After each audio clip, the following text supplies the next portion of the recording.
Let's make a plant-based creamy purple sweet potato soup. Welcome back to the Whole Food Plant-Based Cooking Show, where we make plant-based cooking easy. I'm Jill, and today we are going to make this delicious creamy sweet potato soup, purple sweet potato soup. Because I don't know about you, but I think almost all of the states right now are freezing cold, so we're going to make this nice comforting soup to warm you up. So we're going to get started. I've already got my burner heated here. So I've got one red onion already diced that we're going to get to start cooking here.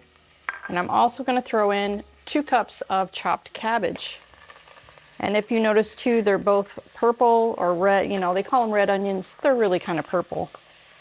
So we are just loading you up with antioxidants. When you see that bright purple, deep purple color, like here in our sweet potato stew, loaded with antioxidants as well as other nutrients.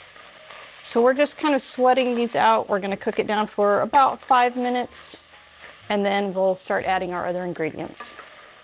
Okay, now that our onions and cabbage are wilted down, I'm going to add my garlic in here. This is 2 cloves of garlic that I minced really fine. I'm just going to let that cook in there for a second. And if you noticed, I didn't put any oil in my pan. You don't really need to because there's so much liquid in that cabbage, and the onions also have liquid. And while they cook, they release that liquid. But if you do feel like they're sticking a little bit, you can always use just a little bit of your vegetable broth just to keep it from sticking. Okay, so now what we have, we've got 2 cups of purple sweet potato. And these are, purple sweet potato, or you could use ube. Some people can only find ube, but if you can't find either one of those, you can also just use your regular, just orange sweet potatoes. But these are just so beautiful. So we're just going to toss those in. And this is already cooked and mashed. I just put it in my steamer basket in my Instant Pot and cooked it for about 15 minutes. So easy. We do that at the start of the week. We just throw a bunch of them in there. We just rinse off the skins. We don't even prick them. Stick them in the steamer basket and put them on pressure cook for 15 minutes.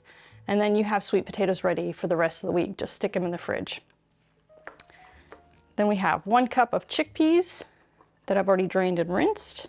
It's going to give you some nice healthy protein there, plant protein. Got a 1/2 teaspoon of onion powder and a 1/2 teaspoon of thyme. And then we're going to put, this is 4 cups of a low sodium vegetable broth. We're just going to cook this together for about 15 minutes. We're just trying to get everything to kind of meld together and get those spices to just flavor that whole broth. While we're waiting for that, I'd like to share some background on our show.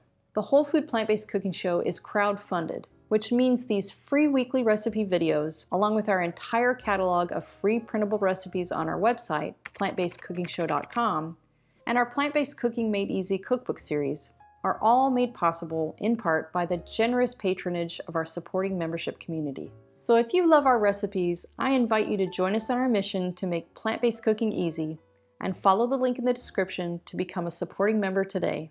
There's no denying the plant-based diet is a nutrient powerhouse, but did you know there are a handful of hard-to-get nutrients even well-crafted diets are often lacking? The latest research suggests that complementing your diet with a few specific vitamins, minerals, and omega-3s will help boost your energy and keep you thriving for the long term. That's why my daily health routine includes Complement Essential. Complement Essential contains the 8 critical nutrients lacking from most plant-based diets in dosages optimized specifically for us. As a special discount for our viewers, just use code PLANTBASEDEASY at checkout to save 15% off of your order.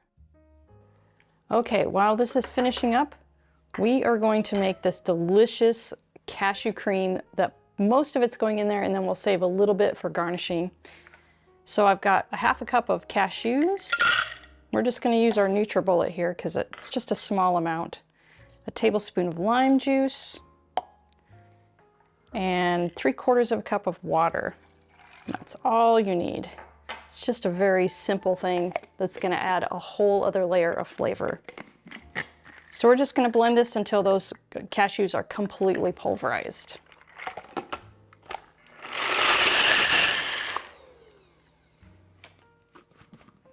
Okay, look at that. Just creamy goodness. So I'm gonna pour about 3/4 of this in there into the soup and just save just a little bit for garnishing. And then I've got a tablespoon of miso.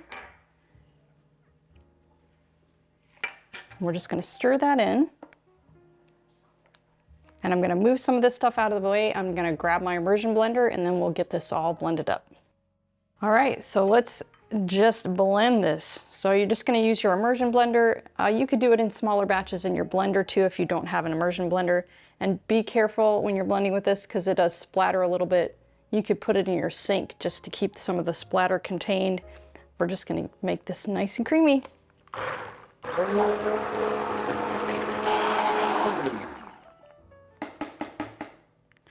All right, smooth and creamy. I'm just gonna add a little cracked pepper. And if you wanna come in and take a look to see what the finished result looks like. So I'm just gonna let this cool a little bit and then I'll meet you at the table for a taste. All right, let's dig in. Let's get a nice scoop of this. Put a little of the crema on it. Look at that. Oh, it's still so beautiful. And then soup isn't soup without some delicious bread. And this is my buckwheat bread. I'm actually testing it, making it a rye version of it for a tempeh Reuben for one of our upcoming shows. So stay tuned for that. But let's test this soup.